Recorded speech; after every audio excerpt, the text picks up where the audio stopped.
खबर शामिल करते हैं RMH उर्दू न्यूज़ ज़िला सांगड़ से। हमारे नुमाइंदे इमरान अब्बासी की रिपोर्ट के मुताबिक बारिश मुतासरीन की मदद और खिदमत का जज्बा तहरीक इंसाफ के मरकजी रहनुमा नामवर सियासतदान नवाब जाम फारूक अली खान की तरफ से अपनी मदद आप के तहत पूरे ज़िला सांगड़ और तहसील जाम नवाज अली संजोरो शाहपुर चाकर से राशन और खाने पीने की अशिया तकसीम किए जा रहे हैं। आज बैरानी में 300 राशन बैग बैरानी में मर्द और ख़वातीन में तकसीम किए गए। इस हवाले से तहरीक इंसाफ के मरकजी रहनुमा जाम फारूक अली खान ने कहा कि हालिया बारिशों से पूरे पाकिस्तान की तरह सिंध और ज़िला सांगड़ भी सख्त मुतासर हुआ है। लोगों को घरों में पानी खड़ा है। लोग अपने घरों को छोड़कर सड़कों पर खुले आसमान तले बैठे हैं। हम अपनी मदद आपके तहत बरसात मुतासरा ख़ानदानों की माली इमदाद फराम कर रहे हैं। सिंध हुकूमत ने बरसात मुतासरीन को बेजारो मददगार छोड़ दिया है।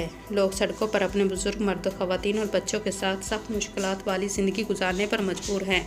सिंध हुकूमत की तरफ से यहाँ पर कोई गरीब मस्कीन आवाम के पास नहीं पहुँचा है।